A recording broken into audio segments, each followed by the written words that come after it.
নতুন পে কমিশনের সিদ্ধান্ত আগামী সরকার নেবে বলে জানিয়েছেন অর্থ উপদেষ্টা সালেহুদ্দিন আহমেদ। বিস্তারিত দেখুন রিপোর্টে।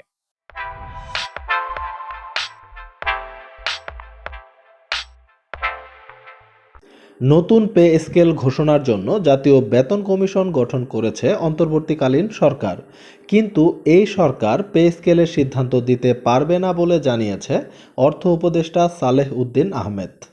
তার মতে নতুন পে স্কেলের সিদ্ধান্ত নেবে আগামী সরকার।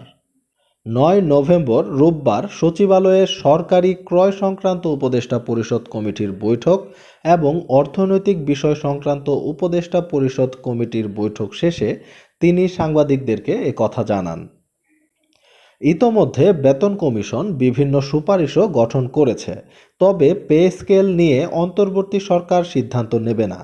নির্বাচিত সরকারের জন্য ছেড়ে দেওয়া হচ্ছে পে স্কেলের সিদ্ধান্ত।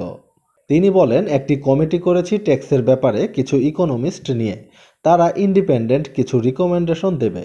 একটা পে কমিশনের ব্যাপার আছে, সেটা আমরা এখন কিছু বলতে পারি না, ওটা দেখা যাক কত দূর যায়।